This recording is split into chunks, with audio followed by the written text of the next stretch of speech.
Guys, laging ulit tayo. Maaga pa. Kasi madilim pa. Laging kahit madilim pa. Laging tayo ulit. Jogging. Kuya. Hinabol kasi ako ng aso eh. Diyan o. Tinatawagan ako pero hindi naman naman. Ayan. Nag-video na ako. Kasi pamaliit lang yung mga tao. Pagka marami na, hindi na siya ng ano, nahahabol. So, pangalawang ikot na wala na aso.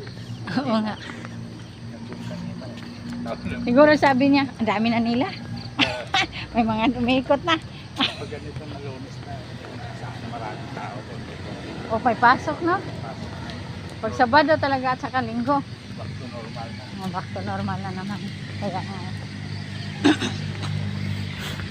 guys, madilim pa. Ang dilim. Diyan? Ay, mayroon daanan dyan? Palengke. Ito pataas yan. Ay, talaga. Sa gitwa na palengke? Hindi. Gate 1. Oo nga, gitwa na palengke. Oo. Ay, diretso niyan doon? Hala, ang layo pala, no? Diyan pala yung akyatan. Karating ako dyan. Talaga? Kabila niyan ng pagusan doon. Sumulong sa mga napalagyan. Hindi talaga ako pumunta dyan, kuya. Di ako nakaakyat dyan. Noong unang... Yun ang tatawag lang Amara? Oo, akala dito yan. Ayan, na happy homes yan. Happy Homes. Ang layo pala, guys. Uyang. Phase 7. Talaga, no? Upper Manaliti, 1 phase 7. Ang layo. Hindi, ano yan kasi akyaksin. Oo, maganda yan talaga. Kaya grabe pala talaga yung exercise mo, kuya, no? Ayun, guys. Si kuya ay mabilis mag-exercise kasi sanay pala to. Kaya mag-ano pa to? Mag-bisikleta. 68. No? Oo. Tapos, ano talaga? Ang tawag doon? Exercise ba? Sanay. Ako, lakad-lakad lang ako kung saan-saan. Bago pa ako dito nakaakyat, doon lang ako sa baba. Sabi ko, bakit ang mga tao umaakyat sa taas? Ano kayang meron doon? Kaya na, alam ko na kung... Dito kasi mabilang mo kung ilang ikot ka. Oo. Kasi ikot pa ikot siya, no? Oval to oval. Guys, ang aga-aga ko pa. Ang lamig pa kasi. Ang lamig talaga ng tubig, kuya. Grabe pa yan. Parang may yelo. May ice. Grabe pa. Ayan ang mga itik, oh. Nahihintay pa to ng pagkain nila. Hindi pa to ng pagkain.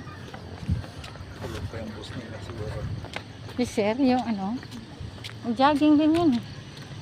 Oo. Jogging doon siya sa baba, hindi siya kontento dito. Yan ang perfecto. Ah, ganun. Kala ko sa kanya yan, kuya. Ah, bali, ano siguro yan siya sa Santa Lucia, ano? Oo. Yan ang perfecto. Yan pala. May sweldo sa Talusia yan. May mga sasakyan naman siya eh.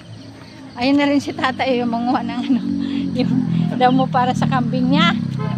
Good morning, tay! Manguha ka na ng ano, damo. Sabi niya, ako din, exercise ako minsan eh, pagtapos kumanguha ng damo. Hello, doggy! Hello! Allah, takot siya. Ang cute. Alalalala. Exercise din sila eh. Kailangan din pala yung mga aso may exercise. Ayan, yan. Wala, malambing siya, no? Dati dalag-dalag yung aso ko dito. May aso ka rin, kuya? Oo. Dapat dinala mo. Kasi yung isa ko, wala pa isang taon. Dinala ko dito, nagkasakit. Ay, napapagod yun. Hindi, isang parang po may mga kamag kasi di ba maraming dala na aso dito. Ah. Delikado eh. Ay, ganon. Ay, hayaan mo na lang doon sa bahay. 1 year pataas. Kami gala, pero pag wala pa ng taon, mabilis makakapitan ng ano. Sakit. Kaya nga. Wala ka na makuha, kuya? Dami dyan. Ang dami pa. Maganda nga yan kasi at least malinis siya. Maliliit na kuha mo, daming mahaba dyan. Ang ganda mo. Mas medyo bata. Oo nga. Hindi pa ako pinapawis ah. Pag naglakad, hindi ako pinapawis. Pwede ka naman tumakbo. Kaya nga, tatakbo muna ako, kuya. Mauna ako sa'yo para may pawis ako. Ang lamig kasi. Iwanan ko na si Kuya, guys. Kasi, mag-jogging muna ako sandali. Para may pawis. Ang lamig.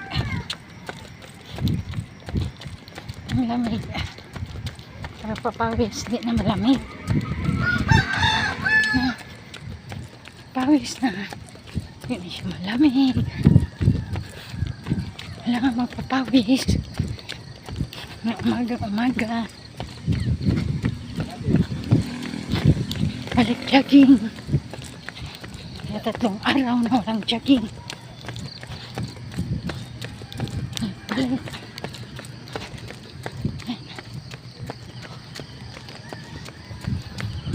Jogging. Hello, doggy. Come here, doggy.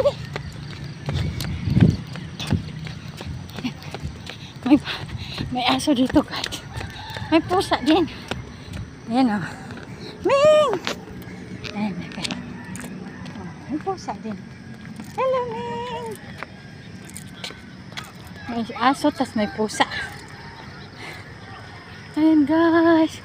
Matagal na rin ako hindi naka-jogging. Ang 3 araw. Tay! Hala! Inisin mo na dyan. sa kambing. Kambing ni tatay. Yung kambing niya, guys. Makain ng mga damo.